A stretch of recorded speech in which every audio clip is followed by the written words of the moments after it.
When Trump is convicted of corporate fraud, he will treat the courtroom as a campaign stop.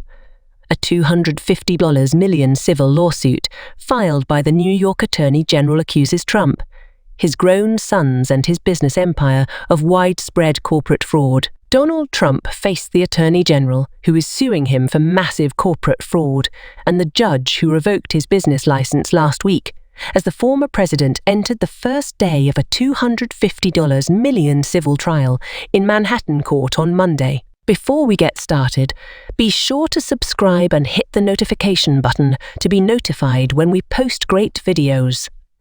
Let us know your possible suggestions by leaving your comments below. An attempt Trump appeared to be watching the trial's opening statements as he entered the courtroom with a frown on his face. New York Attorney General Tish James claims that Trump, his adult sons, companies and some business associates fraudulently inflated Trump's net worth to obtain favorable terms from banks and insurance companies. Throughout the day, Trump, who faces a series of challenges from here to the top of the Republican presidential race, treated the courthouse as a campaign stop, speaking from a line of television cameras that lined the corridor leading to the courtroom. During a midday lunch break, he said the trial was election interference and mocked Judge Arthur Engoron, who is overseeing the case. Engoron will decide the outcome of the trial because it is a preliminary investigation, meaning there is no jury. This is a judge who should be fired. This is a judge who should resign. This is a judge who some say could face criminal charges for his actions. He's meddling in the election, and it's shameful, Trump said, echoing similar attacks on Engoron that he launched on social media in recent weeks. The lawsuit centers on an issue central to Trump's public identity, his net worth. Last week, Engoron handed down a potentially devastating ruling on the Trump family business, finding Trump liable for widespread fraud, inflating his net worth, and revoking the licenses of some of his major properties, including Trump Tower and the Trump International Hotel. According to James, the lawsuit details what Trump and others did with that false information, including using it for insurance fraud and tax breaks. And Engoron's conviction means the trial will focus in part on the penalties Trump currently faces. James is seeking $250 million from Trump in the state and a trade ban. James himself attended the hearing on Monday, sitting in the front row of spectators. Trump, wearing a navy suit and light blue tie, walked directly in front of James as he entered the courtroom, but did not look at him or interact.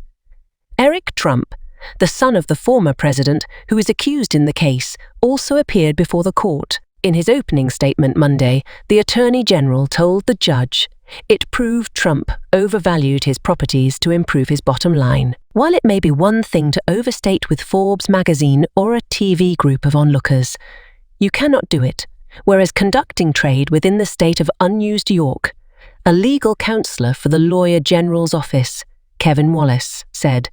Central to the Lawyer General's case is witness Michael Cohen, Trump's previous legal counselor. Amid opening articulations, the Lawyer General's office played a portion from Cohen's recorded testimony in which he said Trump would choose a number for his net worth that would put him higher on the Forbes richest people list. It would be the work of Cohen and previous Trump Organization Chief Monetary Officer Alan Weisselberg.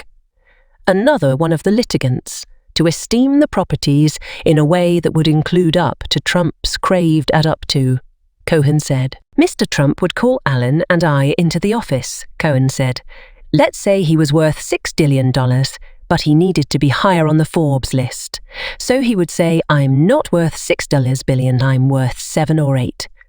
Alan and I were taking the resources, expanding each of the resource classes in a range to suit that $8 billion number. In their opening explanations, attorneys for Trump and the other respondents seized on the say of Cohen, more than once alluding to him as a liar and a sentenced criminal. He's lied to courts. He's lied to Congress.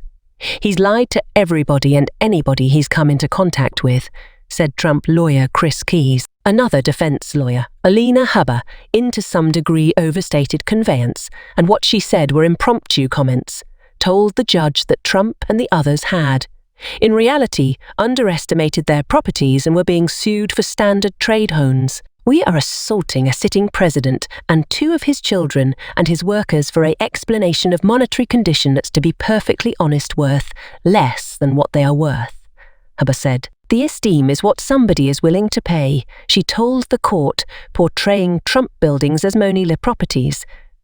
Referencing one of Trump's properties, she told the court, "I assure you, there's an individual out there who would purchase that property for over $1 billion.